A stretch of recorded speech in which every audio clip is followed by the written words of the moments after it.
Mm, yep, empezamos. Bueno, chicos, entonces, el día de hoy vamos a hacer la clase de signos vitales 2. Vamos a continuar la primera teoría que ustedes recibieron.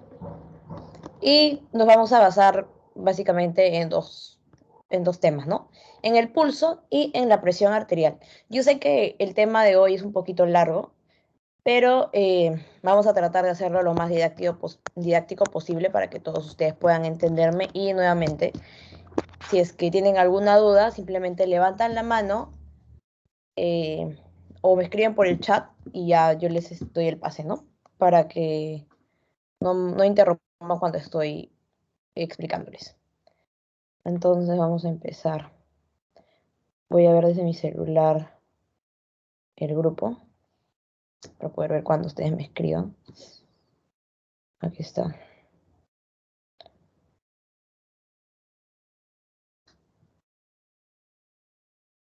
Listo. Entonces, vamos a empezar hablando del pulso. El pulso es una percusión, que quiere decir que es el latido, el cual se genera cuando la sangre, la cual bombea a nuestro corazón, se expande. ¿Y qué pasa acá? Como les vuelvo a repetir, el corazón es el aparato, mejor por así decirlo, el cual hace que toda nuestra sangre circule por todo el cuerpo, ¿no? Que llegue a todos los órganos, que llegue a todos los tejidos. Entonces, cada vez que el corazón late, se impulsa la circulación. Entonces, al momento de impulsar, de tratar de enviar toda la sangre a los diversos órganos y tejidos del cuerpo, lo que hace es las arterias se ensanchan, ¿no? Se agrandan. Y a ese ensanchamiento de arterias se le conoce como el pulso. ¿Por qué? Porque sale la sangre en mayor cantidad en todas las arterias.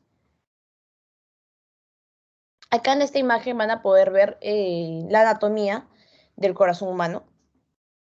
Lo que ahorita tienen que aprender nada más básicamente es de que nuestro corazón se divide en cuatro, ¿no?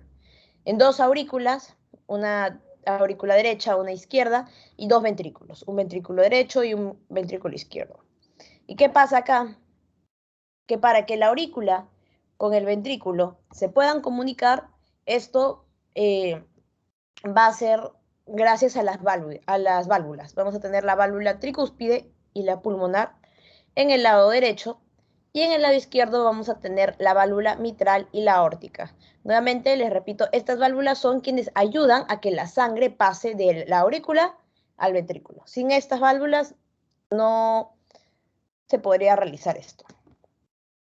Entonces, acá tenemos nuestra vena cava superior. Tenemos la vena cava superior donde llega la sangre y entra a nuestra aurícula derecha. Nuestra aurícula derecha está llena. Acá se produce la sístole. Luego ya está llena, entonces toda la sangre de la aurícula derecha va a pasar al ventrículo derecho gracias a la válvula tricúspide. Pasa al ventrículo derecho y luego cuando ya bota la sangre del ventrículo derecho, va a pasar a través de la válvula pulmonar, que acá es donde se produce el fenómeno de la diástole, ¿no? Cuando ya está expulsando todo. Entonces, les puse un video para que puedan entender bien, para que también no se aburran mucho. Y acá, para que presten atención, porque les voy a explicar en realidad todo lo que en breves le voy a volver a explicar a ustedes. Y vamos a verlo. Sístole y diástole. Para entender qué son la sístole y la diástole es necesario saber algunas cosas sobre el corazón. El corazón se suele vincular con las emociones y sentimientos, pero lo cierto es que es una bomba muscular del tamaño de un puño que al latir envía sangre limpia y llena de oxígeno a todo el cuerpo a través de las arterias. El corazón está compuesto por 4 cavidades, 2 aurículas y 2 ventrículos, uno a cada lado, y su función es recibir y distribuir la sangre. Además, posee 4 válvulas para regular el flujo de la sangre, y aunque son distintas en algunos detalles, todas tienen la misma estructura básica. Las válvulas auriculoventriculares, como su nombre lo dice, separan las aurículas de los ventrículos del mismo lado.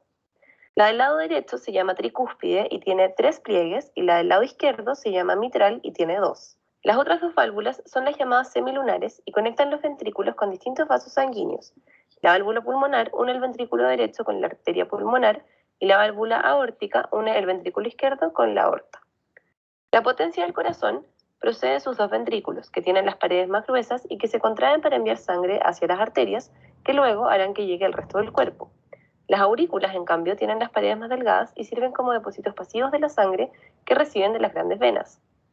Cada latido del corazón tiene dos fases principales, la diástole y la sístole.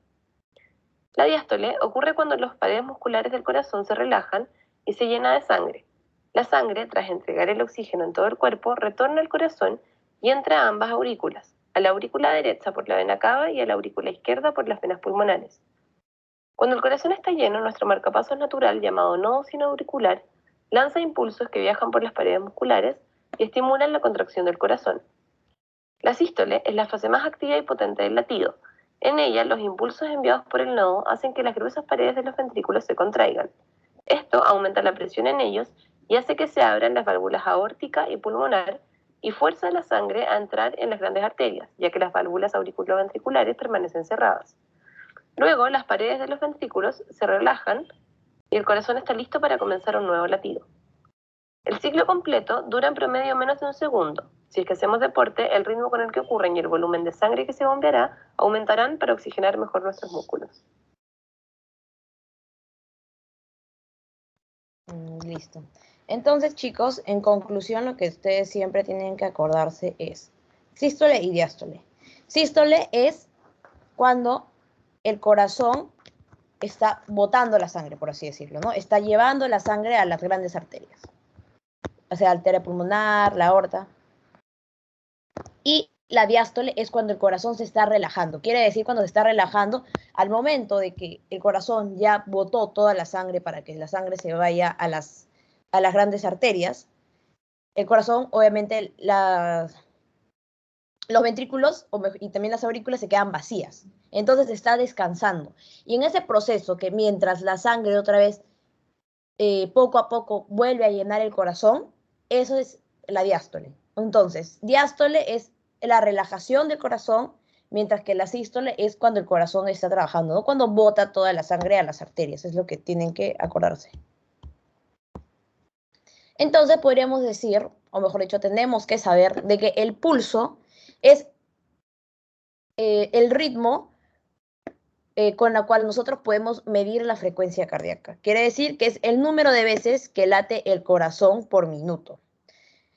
Nosotros podemos medir el pulso palpándolo sobre cualquier arteria superficial. Por ejemplo, en la imagen de acá de la izquierda podemos ver todas las arterias donde nosotros podemos medir el pulso. Tenemos la temporal, tenemos la arteria carotidia, tenemos la arteria subclavia, la braquial, la femoral, la pea dorsal, la poplitea, el radial, el cubital, el axilar, el facial.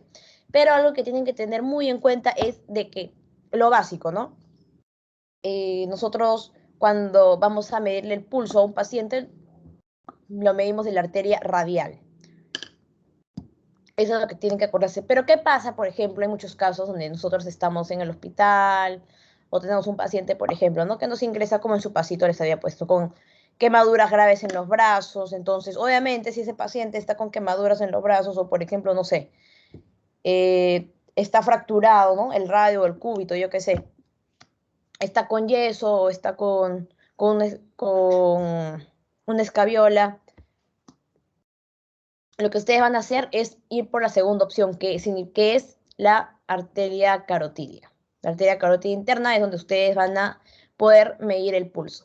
Luego también hay pacientes, ¿no? Que también pueden tener quemaduras, yo qué sé, por el cuello, porque sí pasa en los incendios.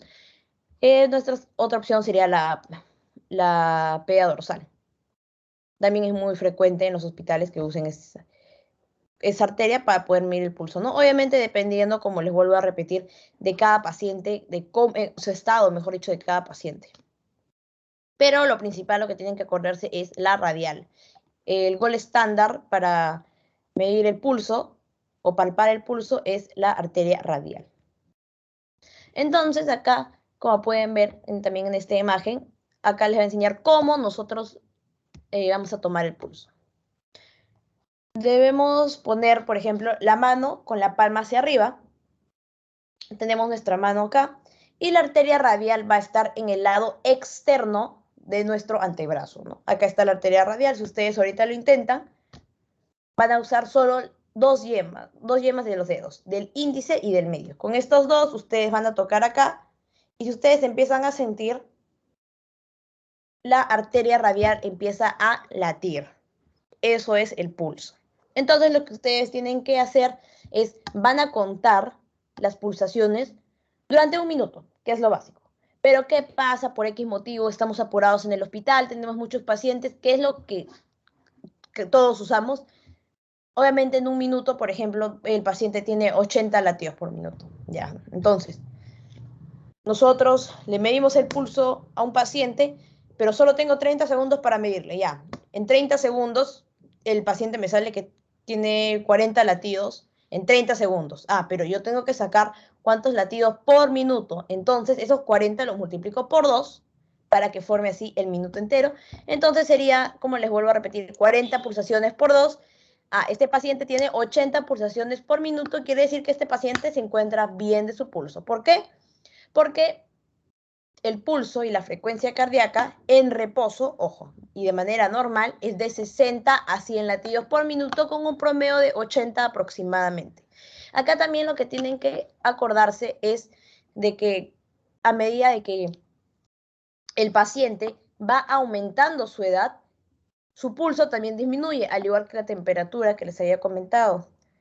Y los más pequeños, los recién nacidos, los niños, siempre van a tener una frecuencia cardíaca y un pulso mayor. Entonces, a medida que van creciendo, su pulso va disminuyendo al igual que su frecuencia cardíaca. Algo que también no debemos olvidar es que el pulso se debe correlacionar exactamente con la frecuencia cardíaca. ¿Por qué? Porque si esto no es así, significa de que el paciente puede estar padeciendo alguna enfermedad, lo cual nosotros debemos investigar más. ¿Qué otra posible enfermedad este paciente está padeciendo? No debemos olvidar nuevamente que frecuencia cardíaca tiene que relacionarse directamente con el pulso, porque ambos trabajan de manera simultánea. Entonces, estos son los valores normales que tenemos del pulso. Como les dije, un recién nacido hasta un bebé de 1 mes, sus latidos normales, ojo, son de 80 a 180 pulsaciones por minuto, en promedio 130. En un niño de 1 año, de 80 a 140, va disminuyendo, como les vuelvo a repetir, a medida que el paciente va aumentando de edad, su pulso y su frecuencia cardíaca va disminuyendo, ¿no? Va de 80 a 140, un promedio de 120 pulsaciones por minuto. Un paciente de 2 años, de 80 a 130, un promedio de 110. Un niño de 6, de 75 a 120 pulsaciones por minuto, un promedio de 100. Un niño ya de 10 años, de 70 a 90 pulsaciones por minuto, un promedio de 70. Y un adulto, que es lo que tienen que aprenderse, que es el gold estándar, es de 60 a 100 pulsaciones por minuto, o latidos por minuto, si están midiendo la frecuencia cardíaca, con un promedio de 80. Entonces, siempre es ideal que el momento que ustedes tomen el pulso o la frecuencia cardíaca, usen un reloj con segundero para que de esa forma puedan guiarse. Como les había comentado en la diapo anterior, muchas veces por X motivos, ¿no? Porque no hay mucho tiempo en el hospital o yo qué sé, no podemos medirle al paciente, o sea, no podemos contar las pulsaciones por 1 minuto, lo hacemos por 30. Pero también hay muchos casos donde ya no lo hacemos por 30, si queremos hacerlo de manera más rápida, lo hacemos solo en 15 segundos. ¿Y cómo hacemos eso? Medimos al paciente, contamos, mejor dicho, las pulsaciones por 15 segundos, ya tiene 20 pulsaciones en 15 segundos. Entonces, para que llegue 1 minuto, tengo que multiplicar por 4. Entonces, 15 por 4, y ese es el número de pulsaciones por minuto que tiene mi paciente. Ya, no se olviden eso. Por el estándar del pulso normal de los adultos, ojo, en reposo, de 60 a 100 con un promedio de 80 pulsaciones por minuto. Eso no se olviden. Entonces también van a haber factores los cuales van a influir en el pulso de los pacientes, ¿no? Por ejemplo, que el paciente haya realizado actividad física hace menos de 15 minutos, que el paciente esté con fiebre, que el paciente esté tomando algún tipo de medicación, si tiene alguna patología frecuente, ya sea HTA, que es hipertensión arterial, trastornos de metabolismo lipídico, la diabetes mellitus, la artrosis, etc., etc. También, si es que el paciente está estresado, puede influir en el pulso y también si es que el paciente está con hipovolemia. Entonces, nosotros también debemos recordar de que la frecuencia cardíaca suele aumentar aproximadamente de 7 a 10 pulsaciones por minuto por cada grado de aumento de la temperatura normal. ¿Qué quiere decir con esto? La temperatura normal, ustedes saben que es de 37 grados.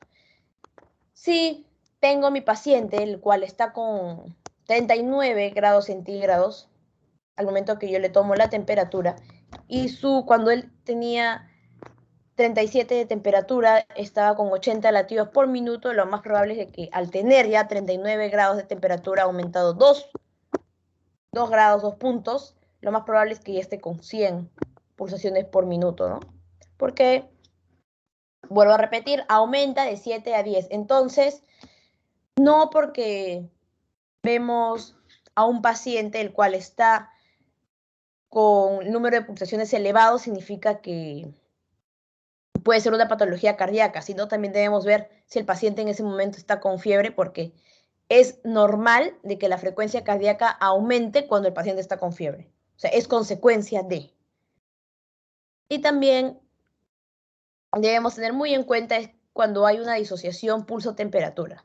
¿A qué quiere decir con eso? Cuando hay un aumento menor del esperado del pulso. Y esto normalmente se da en la fiebre tifoidea. Quiere decir de que hay, por ejemplo, el paciente está con fiebre, está con 40, pero tiene una pulsación de 50 pulsaciones por minuto, que no es normal. Esto normalmente, esos casos se da en los casos de pacientes con fiebre tifoidea. Entonces eso también hay que tener muy en cuenta. Y bueno, como ya les había dicho, que el pulso es de 60 a 100 pulsaciones por minuto, con un promedio de 80, es lo mismo en la frecuencia cardíaca, los mismos valores, pero vamos a tener dos términos nuevos que tenemos que aprender, los cuales son valores anormales, ¿ya? Son valores anormales y que se llaman taquicardia y bradicardia. ¿Y qué es cada uno de ellos?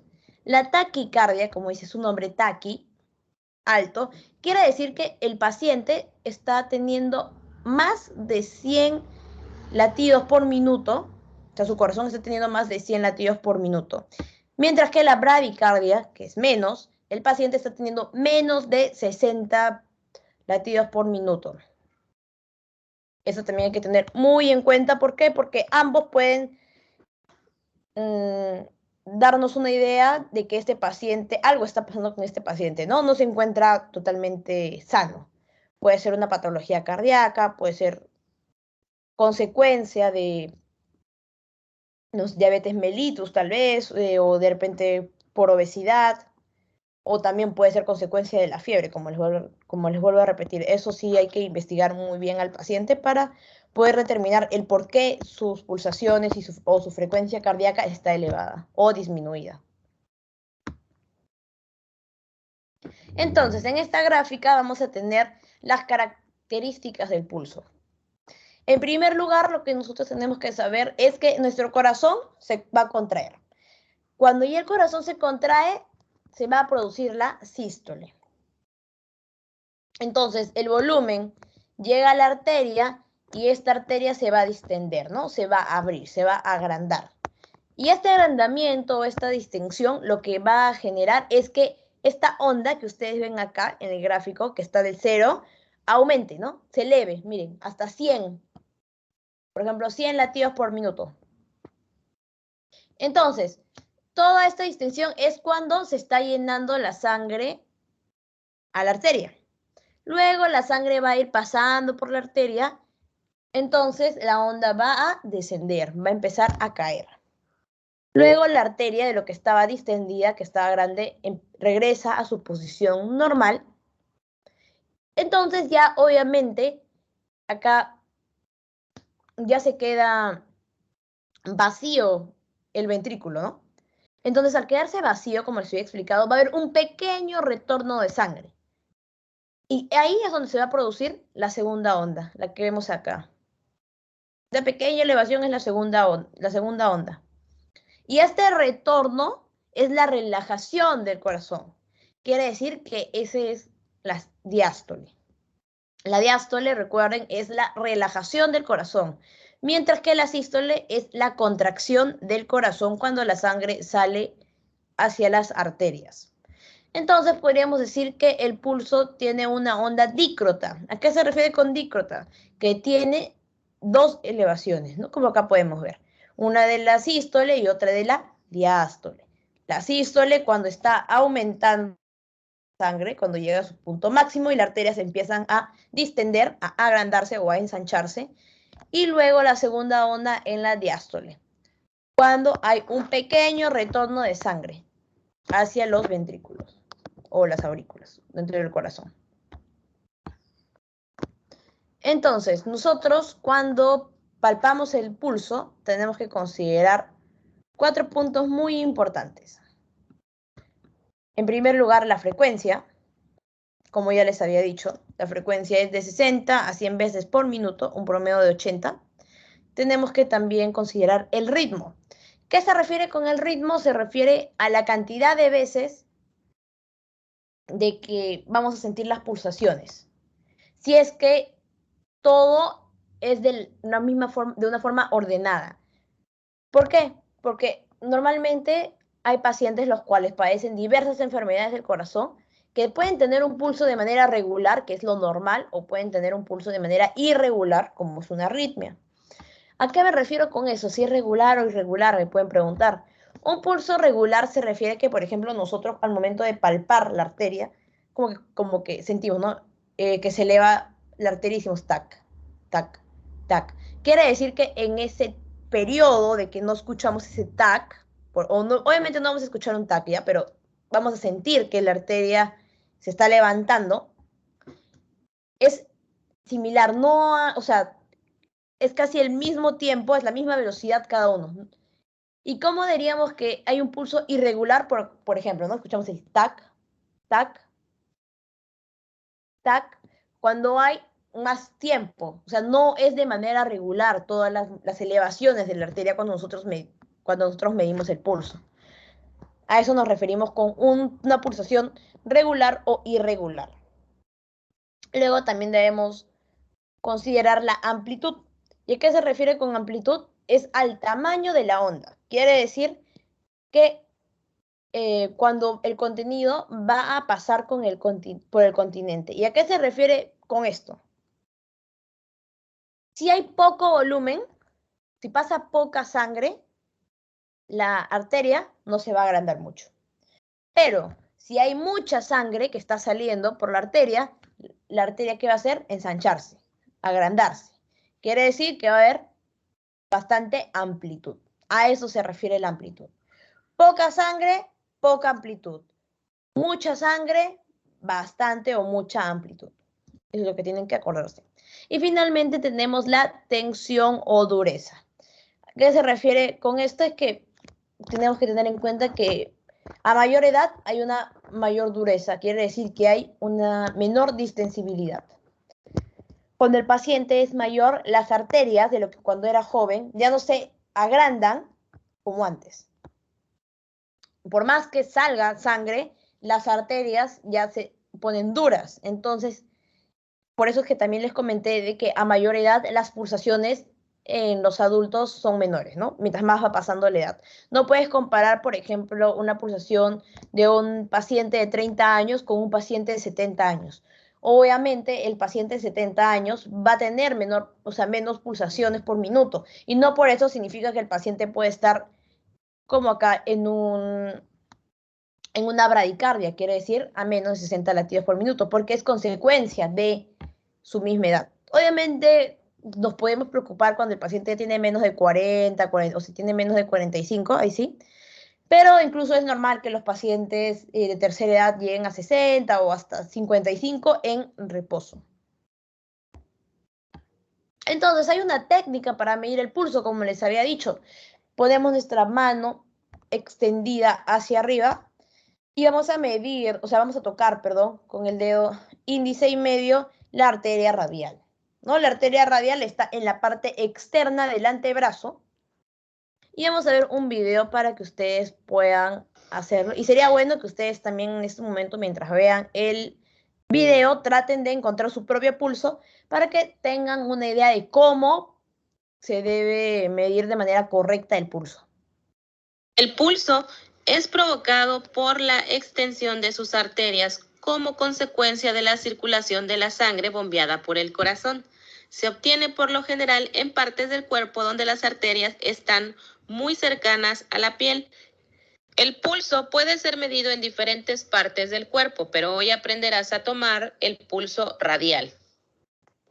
Es muy sencillo de tomar. Lo primero es que pongas tu mano en una posición cómoda y le des la vuelta del lado donde está la palma. Para medir el pulso es muy sencillo. Debes de situarte justo por debajo de la base del dedo pulgar y usar los dedos índice y medio. El pulgar no, porque este tiene su propia circulación. Una vez ubicado el sitio en la parte, digamos, externa, vas a hacer cierta presión con los dedos. Una vez que sientas el pulso, vas a contabilizar cuántos latidos dura durante el minuto completo. El pulso también es útil para estimar la frecuencia cardíaca. El valor de la frecuencia cardíaca normal para un adulto es de 80 latidos por minuto, con un intervalo de 60 a 100 por minuto. Cuando la frecuencia cardíaca se encuentra fuera de los rangos normales, podemos encontrar que existe bradicardia cuando la cantidad de pulsaciones es menor al límite y la taquicardia cuando las pulsaciones son mayores a los límites superiores. Hasta aquí el video. Yo soy la bióloga Elena. Te agradezco. Listo, chicos. Luciana, tienes tu manito levantada. Recién veo que me habías escrito. Lo siento. Dime, ¿tienes alguna pregunta? Sí, de hecho tengo varias. Ya. La primera pregunta que quería hacer es, tú mencionaste que era la arteria que tenemos en el cuello es la carotidia, pero yo he leído a veces que también se escribe como carótida. ¿Es carotidia o carótida? Carótida interna. Tenemos la carótida, o sea, cuando está en el cuello, se divide en dos. Carótida interna y externa. Nosotros medimos con la carótida interna. ¿A qué se refiere con la carotidia? Se refiere en general. Con la carótida nosotros medimos la presión, pero si quieres especificar, carótida interna. O sea, está bien, es válido, los dos se usan. Por eso dice acá, la carotidia. Ah, ok, está bien. Es lo mismo. Ajá. Otra pregunta que quería hacer es, en sí, ¿cuál es la diferencia entre frecuencia cardíaca y pulso? Porque no me queda muy claro. Ya. A ver, el pulso es la cantidad de veces que tu corazón va a latir por minuto. ¿Hasta ahí estamos claros? Sí. Ya. Mientras que la frecuencia cardíaca es también, por así decirlo, el número de veces que el corazón late por minuto, pero, ¿qué pasa acá? De que la frecuencia van a intervenir más factores. Quiere decir de que, por ejemplo, si el paciente tiene X enfermedad, la frecuencia cardíaca se va a ver afectada. No sé si me estoy dejando explicar bien. A ver, espérate, les voy a poner, tenía acá un cuadrito para explicarles bien a ustedes esto. ¿Dónde está? A ver, denme un ratito para que con esto lo puedan ver bien.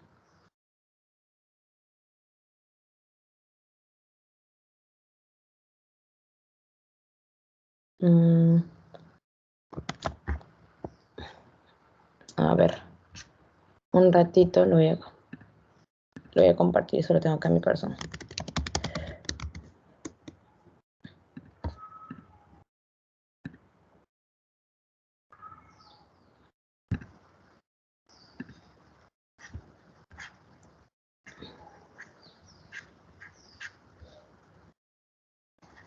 Ya, aquí está.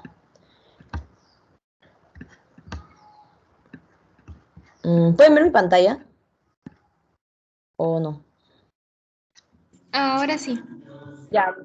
Entonces, miren, acá es un cuadrito donde tenemos la diferencia entre ritmo cardíaco o frecuencia cardíaca, es lo mismo con el pulso. Primero debemos saber sus definiciones. Entonces, el pulso, como les dije, es el número de veces que el corazón late por minuto. Quiere decir, es cuando la presión arterial crece, y eso lo vemos al momento de medir la presión. Mientras que la frecuencia cardíaca también es lo mismo de cuántas veces se contrae el corazón, pero también acá influye en cuánto tiempo se va a expander cada arteria. No sé si ahora sí me dejé entender. Lo que pasa es que hay muchas siempre, lo único que yo creo que les aconsejaría es de que tienen que acordarse que frecuencia cardíaca y pulso es lo mismo, por así decirlo. Tienen que tener una relación muy igual. ¿Por qué? Porque sus valores son lo mismo y ambos trabajan por cuántas veces el corazón late por minuto. Entonces, el pulso normalmente también se relaciona con la presión arterial, mientras que el ritmo cardíaco netamente es solo el número de veces que el corazón late por minuto, mientras que el pulso también es lo mismo, pero le agregamos también de que cómo está en ese momento la presión arterial. No sé si ahora sí me dejé entender. Creo que sí. Lo único que les podría decir en eso es de que tienen que asimilar, de que frecuencia cardíaca y pulso no son lo mismo, pero sí es de que lo puedes hallar cuando cuentas cuántas veces por minuto late el corazón del paciente, ¿no? Ok, ya. Y también tenía otra pregunta, porque nos pasaste un video donde el pulso lo medíamos con 2 dedos. Sin embargo, en clase de teoría, nuestro doctor nos dijo de que, de hecho, deberíamos medirlo con 3 dedos. No, es con Entonces, dos. es con Sí, dos. sí, es con dos. Eso es lo que a todos nos han enseñado, por lo menos a mí y siempre nos han enseñado es con dos, con el índice y con el dedo medio. Con tres sería si recién estás iniciando, pero no lo sientes mucho. Normalmente es con 2 dedos. O sea, no sé si ustedes ahorita cuando han visto el video han tratado de sentir su arteria radial y si la han sentido. Entonces, según las guías, son 2 dedos los cuales se usan. No son tres. Pero sí, también pueden usarse tres, pero como les digo, ¿no? Las guías nos dicen que son 2 dedos nada más. Ok. Y una última cosita es sobre lo de las partes del corazón. O sea, en cuanto a los ventrículos, que tenemos tanto el derecho como el izquierdo, ambos se van a contraer y van a expulsar la sangre. Y eso va a ser la sístole, porque cuando se contrae el corazón es la sístole, ¿verdad? Claro, sí. Cuando el corazón se contrae, se produce la sístole. Quiere decir, al momento de que el corazón ¿qué pasa? Tenemos el corazón que está lleno de sangre. Al momento de contraerse, toda esa sangre que está dentro del corazón sale. ¿Y a dónde sale? A las arterias. Se va a la arteria pulmonar, se va a la aorta. Entonces, al momento de salir esa sangre, las arterias se ensanchan, se agrandan. Esa salida de sangre es la sístole. Entonces, cuando ya salió toda esa sangre, ¿qué pasa? Las aurículas y los ventrículos, ¿cómo se quedan? Vacíos. Solamente queda un residuo mínimo de sangre porque nunca se puede quedar totalmente vacío. Pero ¿qué pasa otra vez? Para que vuelva a latir el corazón, tiene que llenarse de sangre. Entonces, ese pequeño retorno de sangre, que empieza como pequeño, es la diástole, o sea, es la fase de relajación del corazón porque el corazón está descansando mientras se empieza nuevamente a llenar, para que luego, cuando ya esté lleno, el corazón se contraiga y bote la sangre nuevamente a las arterias y sea la sístole. Ok, ya, con eso me queda claro. Gracias. Ya. Jocelyn, ¿tú tienes alguna pregunta? Sí, hola Sandra, buenas tardes. Una pregunta. Entonces, en el pulso vamos a poder medir las pulsaciones por minuto y en la frecuencia cardíaca es también lo mismo, pero tenemos que tener en cuenta las enfermedades que puede tener el paciente o es al revés. No, o sea, en ambos vamos a ver cuántas veces el corazón late por minuto, pero en el pulso lo que también vamos a tener en cuenta, o sea, también rige es la presión arterial de ese paciente, quiere decir también si es que el paciente padece alguna enfermedad. De por sí, como les vuelvo a repetir, ambos son muy relacionados. Si ustedes leen los libros, le dice, ambos son los mismos. O sea, le dicen casi la misma definición. Lo único que se diferencian es de que el pulso también, o sea, influye en la presión arterial. ¿Qué quiere decir las enfermedades que el paciente podría tener, ¿no? Como una hipertensión, como una insuficiencia cardíaca, como arritmia. Entonces, es lo único que ahí tiene que saber. ¿En qué se diferencia el pulso con frecuencia cardíaca? De que normalmente el pulso también, en el pulso influye en la presión arterial y diversas enfermedades que el paciente puede padecer. Ok, Sandra, gracias. Ya. Laura, ¿tienes alguna pregunta? Sí, buenas tardes. Tengo una consulta y bueno, no sé si nos podría pasar el link de lo que nos hizo ver el cuadro comparativo entre el pulso y Sí, no se preocupen, yo se los paso. Y la otra pregunta era, la fiebre tifoidea es cuando la temperatura es alta y tiene un pulso bajo, ¿no? Y mientras la fiebre común es temperatura alta y pulso alto, ¿verdad? Sí, así es. Ok, gracias. Es el único caso donde ustedes van a ver una disociación, o sea, una discrepancia, mejor dicho, entre temperatura y pulso, va a ser en la fiebre tifoidea. En lo demás, si ustedes ven un paciente con fiebre, ustedes ya automáticamente tienen que decir, su pulso está alto, su frecuencia cardíaca está alta, por consecuencia de la fiebre. Ya, entonces, ¿tienen alguna otra duda, chicos? ¿Alguien tiene alguna otra pregunta? ¿No? ¿Nadie? Ya, entonces vamos a continuar. Lo que les quería preguntar, cuando ustedes vieron ahorita ese video del pulso, por ejemplo, ¿todos pudieron sentir su arteria radial o tuvieron algún problema? ¿O sí, normal lo sintieron?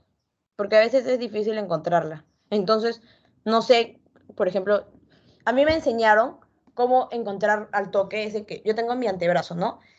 Es que no puedo girar tanto. Ya bueno, este es mi antebrazo, acá está el pliegue del codo. Entonces, lo que yo voy a hacer es para, como siempre la arteria radial está para el lado externo, es de la esquina de acá, de mi lado interno, voy a hacer una línea imaginaria al lado externo. Donde termina, ahí voy a tocar. Y ahí voy a encontrar mi arteria radial. Si no la encuentro, por ejemplo, acá, ya bajo un poquito. Muevo un poco mis dedos hasta encontrarlo. Y sí, tienen que presionar un poquito fuerte, o sea, para el fondo, hasta el fondo, para que puedan sentir bien las pulsaciones por minuto. Listo.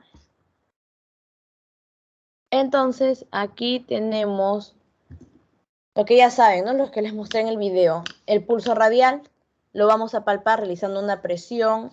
No, dicen que es suave, pero en realidad a veces es necesario hacer un poco de fuerza para poder sentirlo, porque a veces no se siente. En especial, por ejemplo, cuando hay pacientes con cuales tienen los brazos o el antebrazo muy ancho, entonces tienes que presionar más fuerte para poder sentir la arteria de manera correcta. Tienen que recordar también de que el pulso radial es el método clínico más utilizado, como les dije, es el gold estándar para poder medir el pulso. Luego también tenemos el pulso femoral, donde vamos a palpar la arteria femoral, el cual está localizado debajo del ligamento inguinal. Acá ustedes ven la rodilla, ¿cierto? En esta imagen. El ligamento inguinal se encuentra detrás de la rodilla, en la parte de atrás, en ese pliegue de la pierna, ese es su ligamento inguinal. Si ustedes empiezan ahorita a tocarse, van a sentir ahí que está la arteria femoral y pueden sentir también su pulso. Otro pulso es el popliteo. Vamos a palparlo realizando una presión fuerte sobre la arteria poplitea. Esto va a ser específicamente en la fosa poplitea. Tenemos luego el pulso tibial posterior, que lo vamos a palpar en la arteria tibial, la cual está localizada por detrás del malleolo interno.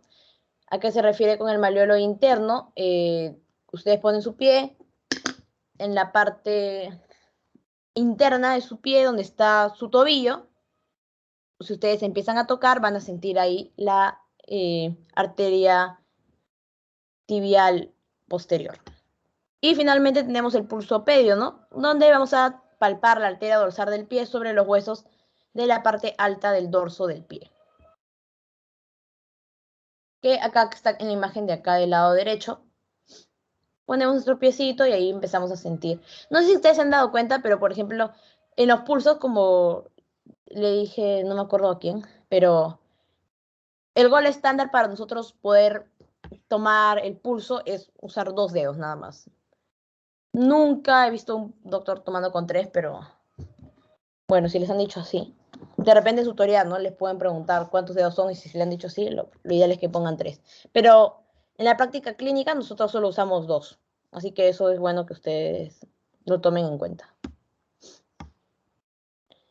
Bueno, entonces ahora ya pasamos a presión arterial. ¿Hasta acá tienen alguna duda del pulso? O ya para continuar con presión arterial. ¿Tienen alguna duda? ¿Alguien? ¿O todo está claro hasta el momento?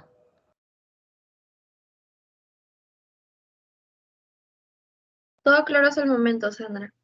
Ah, ya, perfecto. Todo claro. Ya, gracias. Vamos a continuar entonces. Entonces vamos a continuar con la presión arterial. Y nosotros debemos saber que la presión arterial se define como la fuerza ejercida por la sangre contra cualquier área de la pared arterial. Vamos a tener una presión arterial sistólica, como les comenté, una presión arterial diastólica y la presión arterial media. ¿Qué factores van a intervenir en la toma de presión arterial? El volumen, la fuerza y la presión. ¿A qué se refiere con volumen? Quiere decir de que la sangre va a pasar a través del vaso sanguíneo y esto va a hacer que las arterias se distiendan, se ensanchen, mejor dicho. Eso se refiere con el volumen. La fuerza. La fuerza se refiere a la intensidad con la cual el volumen del líquido va a pasar a través de una superficie. Si pasa de manera muy fuerte, si pasa, o sea, si pasa mucha sangre o si pasa poca sangre, en pocas palabras, ¿no? Palabras simples. La presión se refiere a la fuerza, la presión siempre va a estar relacionada a la fuerza con la cual el volumen de sangre pasa a través de una arteria. Ya esos son los 3 factores, volumen, fuerza y presión que ustedes tienen que tener en cuenta. Y van a haber 2 tipos de flujo, el flujo laminar y el flujo turbulento. ¿A qué se refiere con el flujo laminar? El flujo laminar es el flujo normal, quiere decir que es un flujo ordenado, como pueden ver en esta imagen, ¿no? La sangre pasa de manera directa, por así decirlo. En cambio, un flujo turbulento es cuando la sangre, en vez de pasar así, como que toda la sangre se va de un lado a otro. Empiezan a hacerse remolinos. Acá en el flujo turbulento, los famosos remolinos, se conoce como remolinos adentro de la arteria. Esto es un flujo anormal, que es un flujo desordenado, provocado normalmente cuando el paciente tiene aterosclerosis. ¿Y qué es la aterosclerosis? Es cuando en la arteria hay una placa de grasa. Entonces, esa placa de grasa, al momento de que la sangre, cuando la sangre quiera pasar, tipo va a rebotar una parte de la sangre. Entonces, al rebotar, todo empieza a desordenarse y empieza a hacerse tipo los famosos remolinos, ¿no? Y a eso se le conoce como un flujo turbulento. Entonces, el flujo laminar es el flujo normal de la sangre, un flujo fluido, un flujo ordenado, mientras que el flujo turbulento es anormal, provocado principalmente por las placas de grasa, ¿no? Por la aterosclerosis. Y acá también vamos a tener la vasodilatación versus la vasoconstricción. ¿Y qué cosas son estos? Acá ustedes pueden ver en esta imagen que tenemos en primer lugar el flujo sanguíneo normal. Ya quiere decir que mi sangre está pasando de manera adecuada, tiene un flujo laminar. ¿Y qué se refiere acá en el lado derecho con un flujo sanguíneo restringido? Ustedes ven que acá la arteria está gruesa. No está saliendo la misma cantidad de sangre que en el lado izquierdo. Sale menos sangre. Entonces, si sale menos sangre, ¿qué quiere decir? Que la arteria se está achicando, ¿no? Se está engrosando, se está cerrando. Eso se refiere a la vasoconstricción. Vasoconstricción es cuando la arteria se cierra. Va a haber menos salida de sangre. Vasodilatación es cuando la arteria se abre, como acá podemos ver en esta imagen. Miren, la pared está delgadita, se está abriendo. Es la vasodilatación. ¿Qué pasa en la vasodilatación? Hay un aumento del radio del vaso sanguíneo. Por ende, hay una disminución en la resistencia vascular sistémica. O la resistencia vascular sanguínea. Lo mismo. Y la vasoconstricción, como les vuelvo a repetir, es cuando el radio del vaso sanguíneo se disminuye, se cierra. Entonces, por ende, hay un aumento de la resistencia vascular sanguínea. ¿Ya? Eso tienen que aprendérselo. Y hay factores los cuales van a estar muy relacionados al momento de poder regular la tensión del volumen sanguíneo. Vamos a tener los vasoreceptores, los quimiorreceptores, los volureceptores y también va a haber una respuesta a la isquemia en el sistema nervioso central. ¿Y cómo es la fisiología acá? Entonces, acá van a haber señales transmitidas desde los quimiorreceptores, los cuales van a estar al centro del vasomotor, los cuales van a estimular y de esa manera van a aumentar la actividad simpática. Y al hacer esto va a haber un aumento del gasto cardíaco, va a haber un aumento de la presión arterial, va a haber un aumento en la resistencia periférica. Entonces, este reflejo lo que va a hacer es poder normalizar la presión arterial cuando la presión media se va a encontrar por debajo de los 80 milímetros de mercurio. Ya, pero para no complicarlos tanto, tienen que solo lo que yo quiero que ustedes de esta clase salgan con cada uno qué mecanismo influye, ¿no? ¿Qué mecanismo tiene que ver? Los vasoreceptores. ¿A qué me refiero con vasoreceptores? El bulbo raquídeo, el cual se encuentra cercano al centro respiratorio. Lo que va a hacer los vasoreceptores es enviar impulsos nerviosos, los cuales van a mediar la constricción vascular. También van a mediar la adaptación cardíaca y también la secreción de catecolaminas, ¿ya? Eso tienen que aprendérselo. En segundo lugar, tenemos los quimiorreceptores. Los quimiorreceptores lo encontramos ¿en dónde? En los cuerpos carotídeos y en los cuerpos aórticos. ¿Qué van a hacer estos? Van a detectar la variación de oxígeno, también la variación de CO2, que es el dióxido de carbono, y también la variación de hidrógeno, debido a que va a haber un descenso de la presión arterial. Después tenemos los volureceptores, los cuales se encuentran ubicados en las aurículas y en las arterias pulmonares. Una pregunta que es muy frecuente, me acuerdo que incluso me lo preguntaron en mi parcial de este curso, que me dijeron, ¿quién produce la HAD, que es la hormona antidiurética? ¿Ya? Los volureceptores, eso acuérdense. A mí me vino en mi parcial, o me vino en un pasito, eso no, creo que en mi parcial, pero acuérdense eso, no se olviden. Si le preguntan, los volureceptores son los que producen la hormona antidiurética. Y lo que va a pasar aquí es de que las aurículas se van a distender, ¿no? Se van a agrandar. ¿Y esto a qué se debe? Cuando hay un aumento del volumen sanguíneo, como por ejemplo la hipertensión arterial, la HTA. Entonces van a mandar una señal eléctrica, los volureceptores, para que haya una producción de la hormona antidiurética y de esa manera van a haber dos respuestas. En primer lugar va a haber una respuesta a nivel del riñón, de sus arteriolas. Arteriolas son como sus arterias chiquititas del riñón, las cuales estas se van a dilatar, se van a agrandar, permitiendo de esa manera que se produzca más diuresis en el vaso aferente. Más diuresis se refiere a más orina, ¿no? Va a haber, el paciente va a empezar a orinar. Así de simple.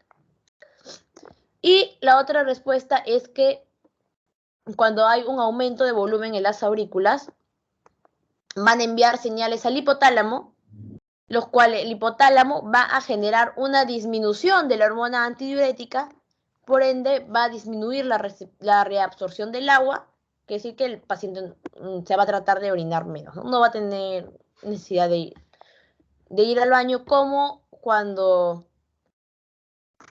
en las arteriolas del riñón puede existir, ¿no? Más diuresis. Ojo, en vaso aferente.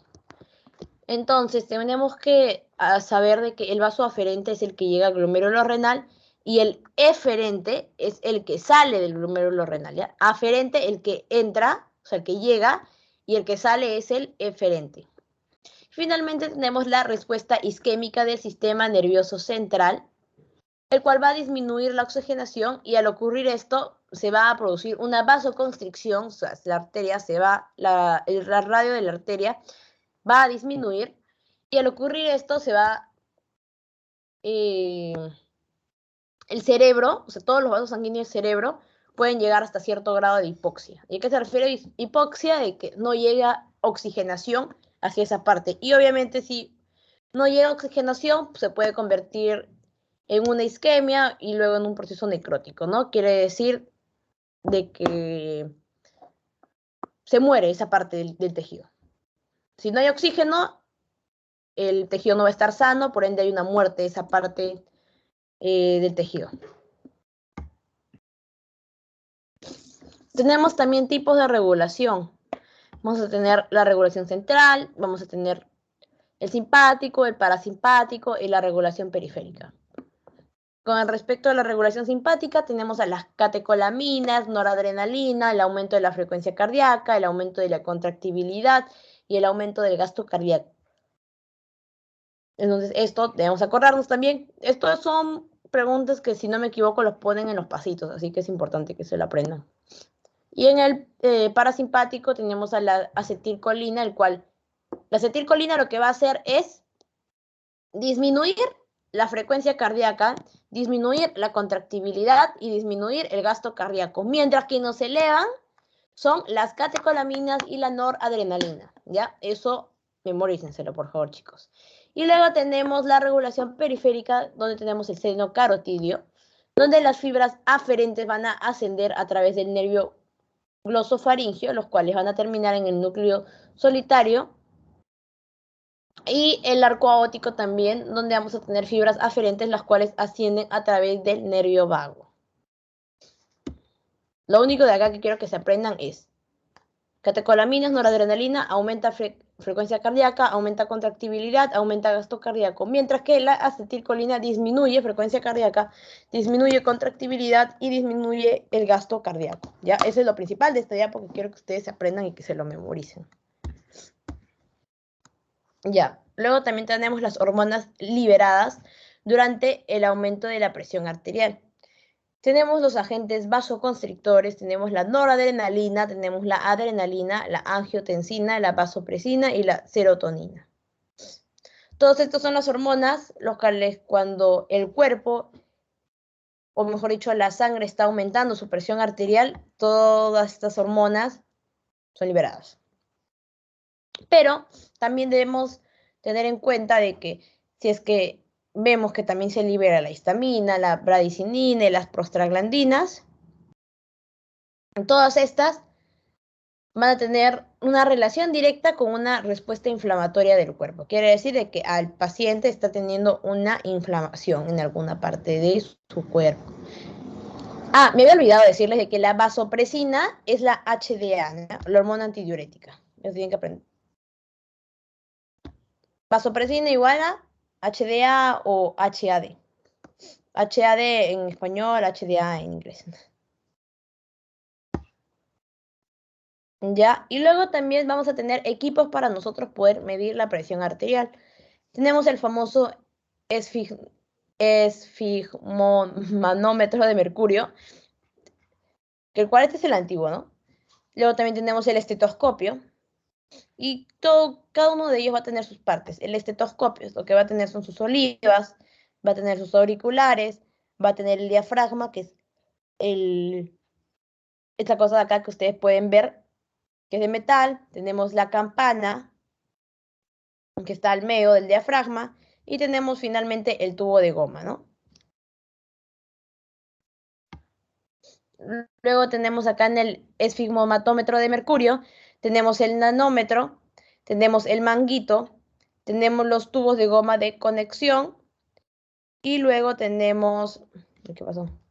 Y luego tenemos la pera de goma de insuflación, que es este de acá, este circulito.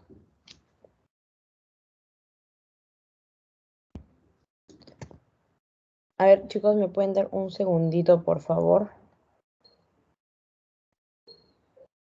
Un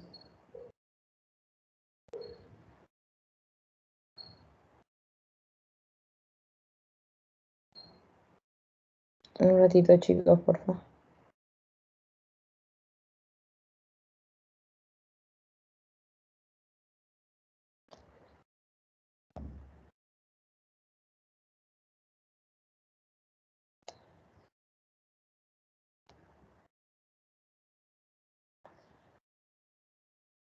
Y ahora sí. Entonces tenemos acá el nanómetro. El nanómetro lo que va a hacer es señalarnos la cantidad de presión ejercida por la cámara de goma sobre el brazo y por ende la arteria que está debajo, ¿ya? Mediante el desplazamiento del mercurio por un tubo de mercurio limpio, ¿no? Todo este tubito acá es donde nos va a indicar la presión arterial del paciente, ¿no? Va desde el 0 hasta el 300. Recuerden que los hipertensos pueden tener incluso más de 300, pueden medir más de 300 al momento de que se le mida la presión arterial.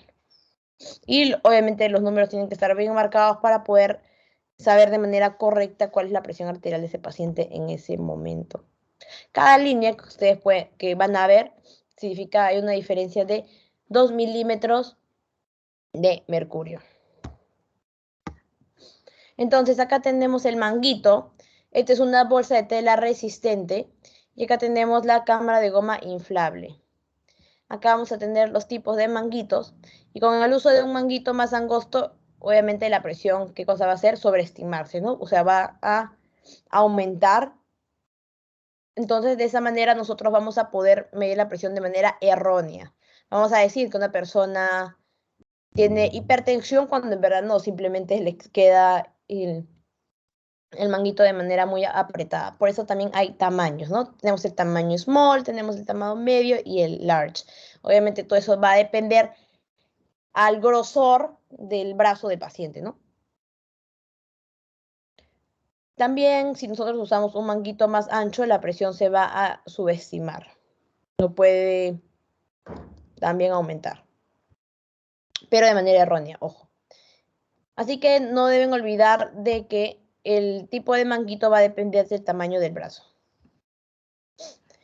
También debemos saber de que van a haber manguitos para los recién nacidos, van a haber manguitos para los lactantes, van a haber manguitos para los escolares, para los adultos y también hay un manguito para el muslo. ¿Por qué? Porque nuevamente les vuelvo a repetir, a veces nos llegan pacientes a los hospitales los cuales tienen quemaduras en los brazos, entonces, ¿cómo le mido la presión a un paciente cual, o por ejemplo tiene los brazos amputados en la pierna, en el muslo? ¿Ya? Por eso también existen los manguitos en el muslo, para el muslo. Entonces, lo que tenemos que saber acá es el largo de la cámara de goma va a corresponder aproximadamente al 80% del perímetro del brazo, ¿ya? Eso debemos saber. Mientras que el ancho de la cámara de goma debe corresponder al 40% del perímetro del brazo. Y el ancho de la cámara de goma multiplicado por 2,5 va a definirnos el perímetro del brazo. Acá tenemos cómo vamos a seleccionar el manguito adecuado para cada paciente. Nosotros lo que vamos a hacer es como en esta imagen, es medir la distancia entre el hombro y el codo. El hombro es el acromión. En la parte de acá se llama, hay un huesito que se llama el acromión y el olecranon, que es el codo.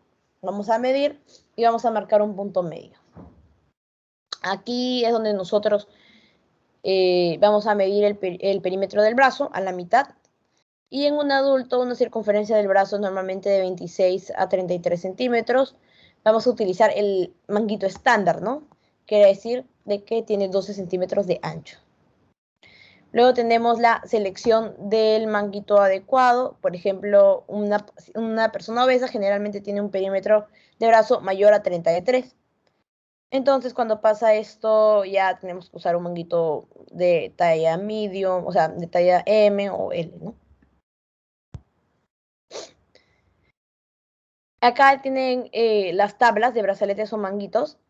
Eso tienen que, no acordárselo, pero sí como que tener una idea, ¿no? Normalmente, por ejemplo, de un adulto, la circunferencia del miembro es de 25 a 35. La anchura del manguito, por ende, debe ser de 14. Y la longitud del manguito, 52. Luego tenemos la pera de goma de insuflación y válvulas. Acá lo que va a hacer es servirnos para, ¿qué? Para bombear aire a la cámara. Por ejemplo, en esto de acá, en este circulito que ven, ese chiquito, es la válvula de regulación del paso de aire. Quiere decir que nosotros al momento de abrirlo o cerrarlo, vamos a poder ver si es que aumenta el ingreso de aire o disminuye el ingreso de aire al momento de inflar el manguito. Y lo de acá está la válvula, es la válvula posterior donde a veces sale donde va a salir, mejor dicho, el aire. Acá tenemos diversos tensiómetros, tenemos el tensiómetro digital, también tenemos el estándar que no más usamos. Y esto, hay uno nuevo que no sé, no creo que acá en Perú no hay, pero en otros países sí hay donde se ponen como que un brazalete, como acá lo pueden ver, y supuestamente les mide la presión, pero no, han habido estudios los cuales nos indican de que no dan una presión adecuada, entonces tienden a fallar mucho. Es igual que los tensiómetros en realidad electrónicos, porque por ejemplo una caída, o sea, basta que tengan un pequeño raspón, empiezan a fallar, entonces el paciente puede pensar de que está sano, pero en verdad está hipertenso. Lo ideal es que todos ustedes aprendan a medir la presión con el tensiómetro tradicional, ¿no? Luego acá tenemos también el esfigmomanómetro aneroide. Y esto también, vuelvo a repetir, hay que tener presente porque cuando se usa se puede descalibrar con facilidad, ¿no? No es muy usado hoy en día, eso lo usábamos antes, ya no. Entonces acá tenemos el fonendoscopio. Nuestro fonendoscopio, vamos a tener la cápsula y acá vamos a tener el plano. Plano es lo de acá, la parte de atrás, y la cápsula es la parte de adelante. Ya, eso tienen que acordarse. El estetoscopio. ¿Cuál es la posición correcta de nosotros poder usar el estetoscopio? O sea, los auriculares hacia adelante, ¿no? Hacia la parte anterior. ¿Por qué? Porque nuestros estetoscopios, la parte de los auriculares, es como que se da para adelante, hay una parte. Entonces tenemos que ponerlo eso, siempre los auriculares tienen que estar pegados en la parte de nuestro oído, y el metalcito, toda la parte del tubito, lo vamos a poner en la parte de atrás. Bueno, eso de acá ya saben, la selección del manguito adecuado. Si no se cuenta con un manguito adecuado para personas obesas, la medición de la presión arterial se puede realizar con el antebrazo. Y la técnica de medición. Acá vamos a ver cómo vamos a medir la presión arterial.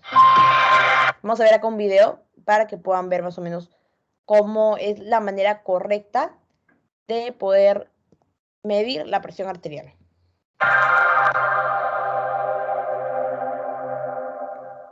Saludos amigos de Medical By. En este video veremos cuál es el protocolo para la toma correcta de la presión arterial. El paciente tuvo que haber evitado actividad física, fumado o haber ingerido cafeína y alimentos por lo menos 30 minutos previos al procedimiento. El paciente debe encontrarse sentado relajado, con la espalda recostada y los pies apoyados sobre una superficie firme, con el brazo expuesto hasta el hombro y el antebrazo con apoyo a nivel del corazón. Al colocar el baumanómetro, primero debe de localizarse la arteria braquial y colocar este alrededor del brazo 1 pulgada por encima del pliegue del codo. El bauma debe de ser de tamaño adecuado para cada persona. Un bauma pequeño puede sobreestimar la presión arterial. Por otro lado, un bauma grande la puede subestimar. Asegúrese que el bauma quede ajustado, pero que permita deslizar 2 dedos entre este y la piel. Tome la pera con la mano derecha. Con los dedos índice y pulgar, manipule la perilla de escape. Método palpatorio. Con este método se puede medir únicamente la presión arterial sistólica y se realiza con el fin de evitar una sobreinsuflación del brazalete y así evitar incomodidad al paciente. Primero debe localizar el pulso radial ipsilateral al brazo al cual se colocó el baumanómetro. Debe insuflar rápidamente hasta que la presión indique 70 milímetros de mercurio. Luego continúa insuflando lentamente a razón de 10 milímetros cada 2 segundos. Hasta que el pulso no sea percibido, esto lo indicará la presión arterial sistólica. Cuando desaparece el pulso, insufla el brazalete de 10 a 15 milímetros más. Luego empieza a desinflarlo a razón de 2 o 3 milímetros cada segundo para determinar la reaparición del pulso radial y confirmar el dato de presión arterial sistólica. Método auscultatorio. Coloque el estetoscopio en la posición correcta. Las olivas deben ir posicionadas en ambos conductos auditivos en sentido postero-anterior. Coloque la membrana del estetoscopio sobre la trayectoria de la arteria braquial, a nivel del pliegue del codo. Nunca la coloque debajo del brazalete. Debe aplicar suficiente presión para obtener ruidos nítidos, pero sin producir compresión de la arteria. Insufle rápidamente el bauma de 20 a 30 milímetros por encima de la presión arterial sistólica, determinada por el método palpatorio. Después de esto, el bauma debe de ser desinflado a razón de 2 a 3 milímetros por segundo. Mientras desinfla, debe escuchar atentamente las 5 fases del ruido del cuerpo.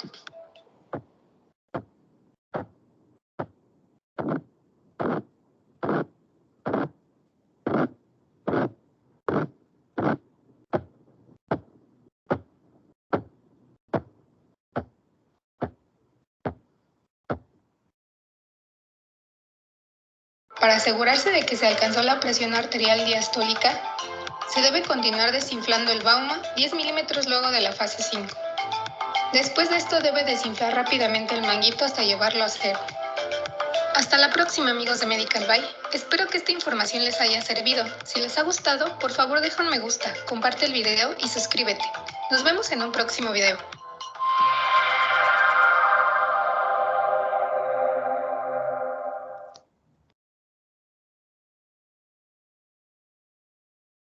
Ya. Ya, y ahora también algo muy importante que ustedes tienen que saber son cómo suenan los ruidos de Korotkov, ¿ya? Son ruidos los cuales en verdad son básicos para que ustedes puedan medir de manera correcta la presión arterial. Y acá en este video, básicamente van a poder escuchar cómo ustedes al momento de ponerse el estetoscopio y al momento que midan la presión, qué cosa van a escuchar y en qué momento van a poder decir, esta es mi presión sistólica y esta es mi diastólica.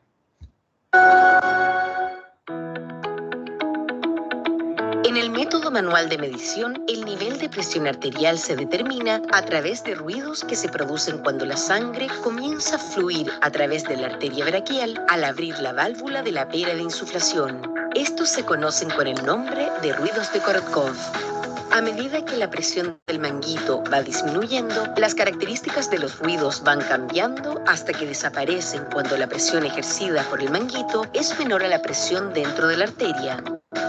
Los cambios observados permiten identificar 5 fases. Al abrir la válvula de insuflación desde el nivel máximo, se debe poner atención a los 2 primeros ruidos audibles. Estos sonidos corresponden a la fase 1 de los ruidos de Korotkov e indican la presión sistólica para adultos y niños. En la fase 2, los sonidos son acompañados de un tipo de murmullo. En la fase 3, el murmullo desaparece dando paso a un sonido más nítido y de mayor intensidad. La fase 4 va acompañada de un claro ensordecimiento del ruido.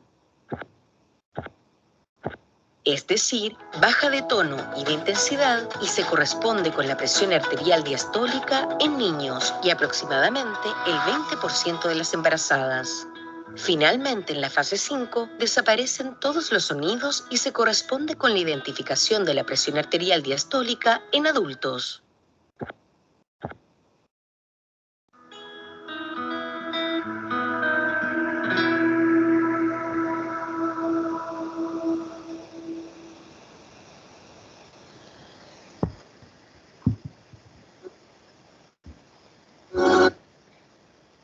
Listo, chicos, entonces tienen que acordarse, o mejor dicho, tienen que saber reconocer. Los ruidos de Korotkov, si les soy sincera, no son fáciles de reconocer. Tienen que practicar un montón y escuchar, o sea, pueden tener, no sé si ustedes tienen en su casa ya su estetos y su esfigmomadómetro, entonces pueden practicar con su familia, ¿no? Con el papá, con la mamá, con la hermanita, con el hermanito, con el abuelito, con el vecino, yo qué sé. Todo eso depende de su práctica. Ustedes van a adquirir experiencia si van practicando poco a poco, ¿no? Mientras más veces practiquen, van a poder reconocer mejor los ruidos y de esa manera van a poder decir de manera correcta cuál es la presión sistólica y diastólica del paciente. Entonces, también algo que debemos tener, o acordarnos, mejor dicho, son variables las cuales van a interferir o que pueden interferir en el momento de que nosotros midamos la presión arterial. ¿Por qué? Porque va a interferir el ambiente. Quiere decir, si por ejemplo estamos en un cuarto midiéndole la presión a un paciente, pero en ese cuarto hay mucho ruido, hay bulla, hay gritos, etc., etc., nosotros no vamos a poder escuchar de manera correcta los ruidos, por ende no vamos a poder medir de manera adecuada la presión arterial del paciente. De la examinadora, ¿a qué se refiere?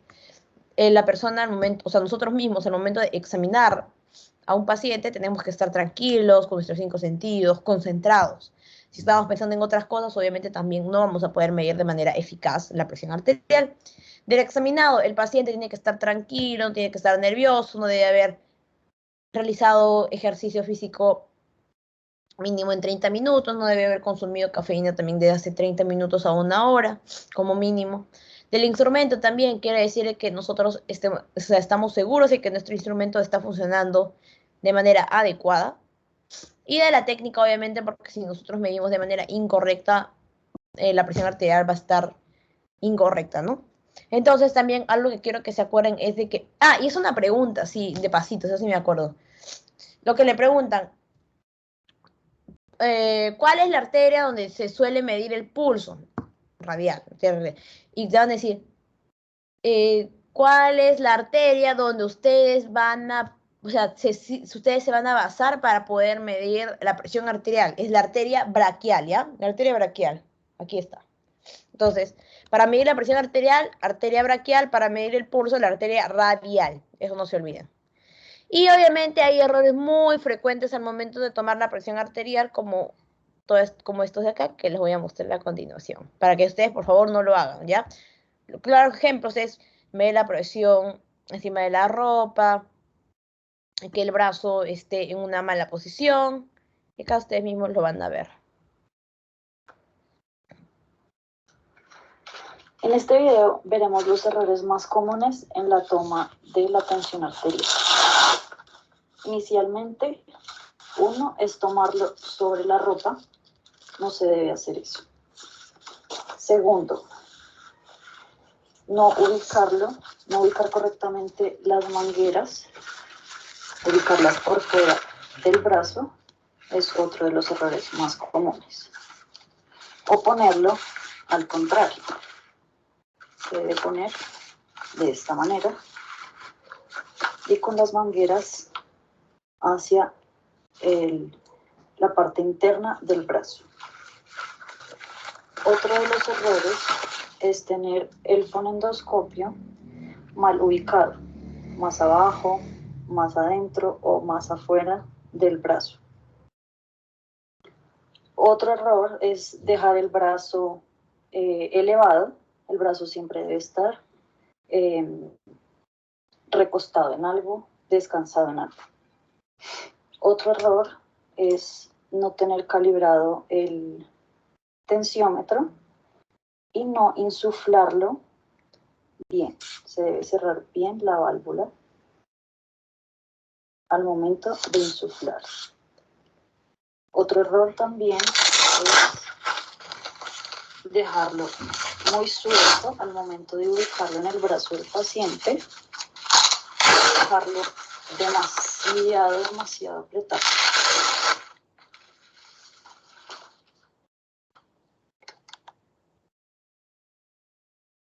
Listo, chicos, ahí está. Esos son los errores más frecuentes, ¿no? Que nosotros no debemos cometer al momento de tomar la presión arterial. Así que por favor no se olviden. Entonces, nosotros cuando midamos la presión arterial también vamos a tener dos términos muy conocidos, o sea, enfermedades. El HTA, que es la hipertensión arterial, no se olviden, HTA, hipertensión arterial. Cuando la presión arterial está, o sus niveles de la presión, los valores normales de presión arterial sobrepasan, ¿no? Son mayores a los valores normales. Quiere decir que una presión arterial mayor a 140/90 milímetros de mercurio, en más de 3 mediciones, o 3 o más mediciones, podemos diagnosticar al paciente con HTA. Y normalmente en el 90% de los casos la hipertensión es esencial, ¿no? Quiere decir que los pacientes con hipertensión deben tener un tratamiento adecuado y continuo para que no hayan consecuencias a corto y a largo plazo, porque sí hay. ¿Cuáles son las causas de la hipertensión arterial? Es que el paciente tenga antecedentes con hipertensión, que tenga parientes, perdón, papá, mamá, hermano, abuelito, tío, primo, diagnosticado con hipertensión, pacientes con antecedentes de diabetes mellitus o con algún tipo de patología cardiovascular. Si el paciente consume de manera excesiva la sal, también puede producir la hipertensión arterial. Si el paciente fuma mucho tabaco, si ingiere mucho café, si encima tiene una vida sedentaria, podría causar, ojo, no son determinantes, pero a veces suelen ser causas de. Si el paciente presenta una hipercolesterolemia, si presenta obesidad, si hay una hipertrofia del ventrículo izquierdo, si la utilización de medicamentos pueden aumentar la tensión arterial, que también hay. También la coartación aórtica, o también hay causas indeterminadas, ¿no? Que no se sabe por qué el paciente tiene hipertensión. Y las complicaciones más frecuentes de la hipertensión arterial, como les había comentado, es el infarto de miocardio, la hemorragia intracerebral y la insuficiencia renal, ¿ya? Por eso es muy importante que todos nuestros pacientes con HTA tengan un tratamiento adecuado y continuo para que así no puedan, o mejor dicho, no padezcan estas terribles complicaciones que no son nada fáciles. Entonces, luego tenemos la hipotensión arterial. La hipotensión arterial, ¿a qué se refiere? Hipo, baja, bajo, ¿no? Entonces, la tensión arterial normalmente es baja, ya que sus cifras patológicas no pueden establecerse de manera absoluta, aunque normalmente nosotros podemos decir que un paciente es hipotenso cuando tiene una presión arterial sistólica menor a 90 milímetros de mercurio. Y lo básico, ¿no? Lo estándar que tienen que saber, la presión arterial normal es 120 de sistólica y 80 de diastólica, ¿ya? Ese es lo básico que ustedes tienen que saber. Porque ustedes no les han puesto, creo, el cuadrito de hipertensión 1, de hipertensión 2, entonces no es necesario que sepan eso. Simplemente acuérdense, eso lo van a saber más adelante, lo van a aprender más adelante. Pero acuérdense que los valores normales de tensión arterial es 120/80. Si un paciente tiene una sistólica menor a 90, es hipotenso, se tiene una hipotensión arterial. Si el paciente tiene más de 140/90 milímetros de mercurio en más de 3 sucesiones, es un paciente hipertenso. ¿Ya? Y los síntomas más frecuentes en los pacientes hipotensos son visión borrosa, vértigo, somnolencia, debilidad, desmayos, náuseas y vómitos, dificultad para respirar y mareos. ¿Ya, chicos? Y eso sería todo por la clase de hoy. ¿Tienen alguna pregunta, alguna duda al respecto del tema que hemos tratado de presión arterial específicamente?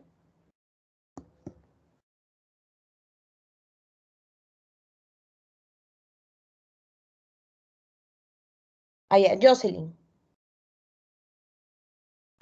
Sí, hola Sandra, una pregunta. En una de tus diapositivas mostraste sobre los tipos de flujos, que era normal y otro creo que era en forma de remolino. El turbulento, ajá. Y habías explicado, ajá, y en el turbulento dijiste que era por presencia de placas de grasas, si no me equivoco. Eso de ahí también es presente. Eso también es presente en las personas que tienen diabetes. Mira, los pacientes con diabetes no es que tengan placas ateroscleróticas, ¿ya? ¿Qué es la placa aterosclerótica? Placa de grasa. Normalmente los pacientes diabéticos lo que tienen es aumento de glucosa, aumento de azúcar. Pero normalmente, mejor dicho, en la mayoría de los casos, los pacientes con diabetes también son pacientes obesos.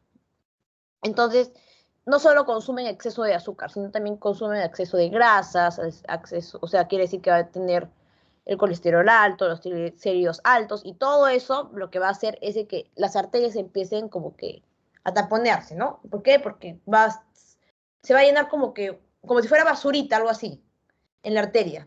Y es por eso que se forma el flujo turbulento. No necesariamente podemos decir que el paciente con diabetes no. Normalmente los que tienen placas ateroscleróticas son los pacientes con hipercolesterolemia, quiere decir que tienen el colesterol muy alto o los triglicéridos muy altos. ¿Dónde está? Aquí está, creo.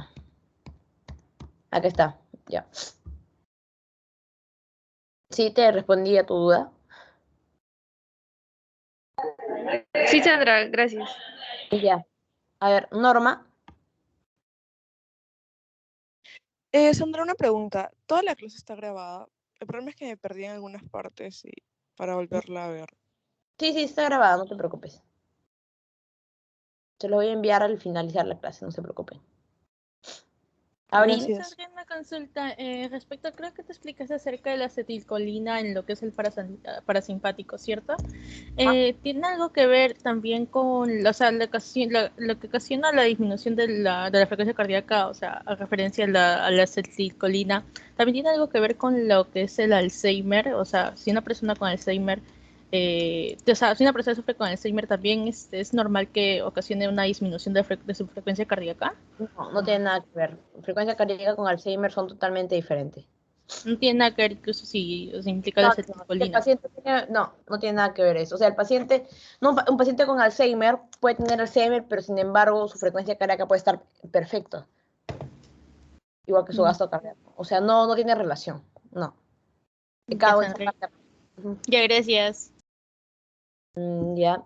Chicos, ¿alguna otra duda? ¿O todo está claro? No hay ninguna duda, ¿no? No veo a nadie más que ha alzado su manito. Bueno, chicos, entonces eso sería todo por hoy. Voy a dejar de presentar, pero sí les tengo que enviar su link del post-test. A ver, un ratito. Avísenme si es que pueden entrar post-test. Ya tienen 5 minutos también para resolverlo. Yo cierro. Ojo, ya me han dado la orden de que solo les puedo dar 5 minutos. 5 minutos para que puedan resolver el pre y el post-test. Así que por favor, acuérdense que esa es su asistencia. Tienen que resolver ambos, no solo uno. Ya se los envié en el grupo de WhatsApp y ahorita se los envío por acá, por el chat. Ya está. Entonces, sí pueden entrar, ¿no? O no tiene problema. No. Sí se puede entrar, Sandra. Ya, perfecto. Ya, entonces tienen hasta las 4:16, 5 minutos para que puedan resolverlo y ya, a los 5 minutos ya lo cierro el cuestionario para poder poner su asistencia, ¿no? Entonces, ya que nadie tiene ninguna otra duda, nos vemos la próxima clase, chicos. La próxima clase sí les iba a decir el sábado. ¿Qué día? Sábado, ¿no? El próximo sábado también van a tener su reunión, que me dijeron como a las 10, o ya no. No, ya no, eso era una reunión No, externa, Sandra. Era como que para la elección de un delegado, tengo entendido. Por eso. Era no es una reunión recurrente, que digamos. Ya. Ya, entonces, creo que podría ser los sábados a las 2 de la tarde. Voy a hacer una encuesta y ya ahí coordinamos, pues. Para que sean los sábados a las 2 de la tarde, mejor creo. Ya, chicos. Entonces, Una pregunta. Perdón, ¿y el sábado, aparte de las 2 de la tarde, podría haber otro horario? Tipo un poco más temprano. Yo puedo a las 7 de la mañana, pero ustedes me dijeron que tienen Teo. Sí, tenemos mate hasta las 9 de la mañana. Déjenme organizarme bien porque como yo ahorita estoy en cirugía, me están cambiando bastante mis horarios. O sea, cada semana mis doctores me cambian un montón los horarios. Entonces déjenme organizarme bien y les aviso. Si puedo antes, chévere. Porque también me gustaría que las clases sean temprano, la verdad. Pero es que a veces los doctores nos cambian las horas. Nos dicen así, 10 minutos, ya chicos, van a tener clase, tenemos ahorita cirugía, entonces. Ya, yo les aviso, no se preocupen. Giancarlo.